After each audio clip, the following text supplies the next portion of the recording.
నేత్ర సంజీవని. కన్నావరంలోని చింతామణి రోగ నిర్ధారణకు, చికిత్సకు, హస్తవాసికి పేరుగాంచిన వైద్యుడు. అయితే ఏటా వేసవిలో ఆ చుట్టుపక్కల గ్రామాల ప్రజలను పట్టి పీడించే వింత కంటి జబ్బును నయం చేయలేక బాధపడసాగాడు. ఉన్నట్టుండి కళ్ళు వాచిపోవడం, నీళ్లు కారడం, మంట ఆ వ్యాధి లక్షణాలు.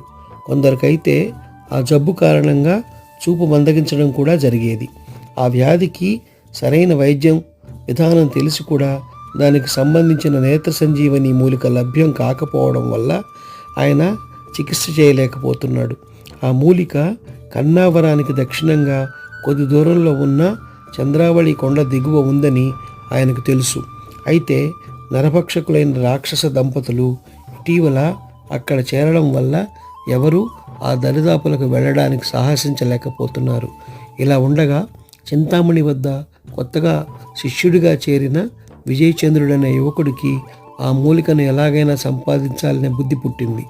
అతడు ఒకనాడు దాపులనున్న మూలికలు తెస్తానని గురువుకు చెప్పి తిన్నగా చంద్రావళి పర్వతం కేసి నడవసాగాడు. మిట్ట మధ్యాహ్నానికి ఆ కొండను సమీపించి నేత్ర సంజీవని మూలికను కావలసినంత సేకరించుకొని ఆ దాపలనున్న చెట్ల ఫలాలను తిని సెలయేటి నీళ్లు తాగి ఒక చెట్టు కింద కూర్చున్నాడు. ఆ సమయంలో ఎవడివిరా నువ్వు అన్న భయంకరమైన కేక వినిపించడంతో విజయచంద్రుడు ఉలిక్కిపడి తల పైకెత్తి చూశాడు. ఒక రాక్షసుడు తన భార్యతో బండల పక్క నుంచి వస్తున్నాడు. వాళ్ళ భయంకర ఆకారాలను చూసి ఒక్క క్షణం భయపడిన విజయచంద్రుడు వెంటనే తేరుకుని భయపడి ప్రయోజనం లేదని గ్రహించి ధైర్యంగా లేచి నిలబడ్డాడు. ఇంకా నా ప్రశ్నకు సమాధానం చెప్పనే లేదు, ఎంత పొగరు, నన్ను చూస్తుంటే భయం లేదా అంటూ రాక్షసుడు 2 అడుగులు ముందుకు వేశాడు. అంతలో రాక్షసి అడ్డుపడి, నీ మొహం చూసి ఎవడు భయపడతాడు, ఆ కుర్రకొంక నోటి నుండి క్షణంలో సమాధానం నేను కక్కిస్తాను చూడు అంటూ ముందుకు ఉరికింది. మగాడినైన నా వల్ల కానిది ఆడదానివి నీ వల్ల ఏమవుతుంది అంటూ రాక్షసుడు గుడ్లురుముతూ విజయచంద్రుడి కేసి తిరిగి చెప్పు, నన్ను చూస్తే నీకు భయం లేదా అని గర్జించాడు. రక్కస ఆలుమగల మధ్య అంతగా పడడం లేదని వెంటనే గ్రహించిన విజయచంద్రుడు, మిమ్మల్ని చూసి భయపడడం ఎందుకు, ఈ మధ్య మీకన్నా భయంకరమైన ఒక రాక్షసుని చూశాను, అతడు నాకు కావాల్సినంత ధనం కూడా ఇచ్చాడు అన్నాడు విజయచంద్రుడు. రాక్షసుడు అహహ నవ్వి, కోతలు బాగా కోస్తావురా బాలక, నాలాంటి రాక్షసుడు నిన్ను చూడడం ఏమిటి, మింగకుండా వదిలిపెట్టడం ఏమిటి అన్నాడు.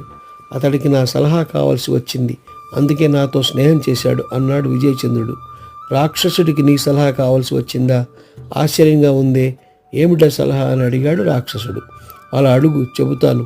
ఆ రాక్షసుడు, మీ మనుషులు చాలా తెలివైన వాళ్ళవట్టు కదా, పెళ్ళాలను తమ చెప్పు చేతుల్లో ఎలా పెట్టుకుంటారో నీకేమైనా చిట్కాలు తెలిస్తే చెప్పు అని అడిగాడు అన్నాడు విజయచంద్రుడు. నువ్వు చెప్పావా అని అడిగాడు రాక్షసుడు కాస్త కంఠస్వరం తగ్గించి. చెప్పాను, అందుకే కదా ఆ రాక్షసుడు ఎంతగానో సంతోషించి నాకు ధనం, బంగారు కానుకలు కూడా ఇచ్చాడు అన్నాడు విజయచంద్రుడు ఏమాత్రం తొణక్కుండా. ఆ మాట వినగానే రాక్షసుడు ఆలోచనలో పడ్డాడు. వాడి భార్య పరమ గయ్యాడి, చీటికి మాటికి చేతలతో మాటలతో వాడిని సాధిస్తూ వేధిస్తూ ఉంటుంది. పెళ్ళాన్ని అదుపులో ఉంచుకునే చిట్కాలు తెలుసుకుంటే మంచిదని అనుకునేవాడు. ఒరే బాలక, ఇలా రా అంటూ విజయచంద్రుణ్ణి బండ్లచాటుకు తీసుకెళ్ళి ఆ చిట్కాలేవో నాకు చెప్పు, నీకు కానుకలిస్తాను అన్నాడు. విజయచంద్రుడు చెబుతాను అంటుండగా వాళ్ళని వెంబడించి వచ్చిన రాక్షసుడి భార్య, ఏరా నన్ను లొంగ తీసుకునే చిట్కాలు నా మొగుడికి చెబుతావా, నిన్నేం చేస్తానో చూడు అంటూ హోంకరించింది. వాడేం చెబితే నీకేం, నా కాళ్ళ దగ్గర పడి ఉండాల్సిన అధమ రక్కసివి, నువ్వు వాణ్ణి మింగడానికి నేను వదులుతాననుకున్నావా అంటూ అడ్డుపడ్డాడు రాక్షసుడు. నీ కాళ్ళ దగ్గర పడి ఉండడమా, అందుకు వేరెవతినైనా చూడు, నేను ప్రాణంతో ఉండగా అది అసాధ్యం అంటూ రెచ్చిపోయింది రాక్షసి. దాంతో వాళ్ళిద్దరి మధ్య మాటా పెరిగింది. రక్కుతూ గిచ్చుతూ బాహాబాహి పోట్లాటకు దిగారు.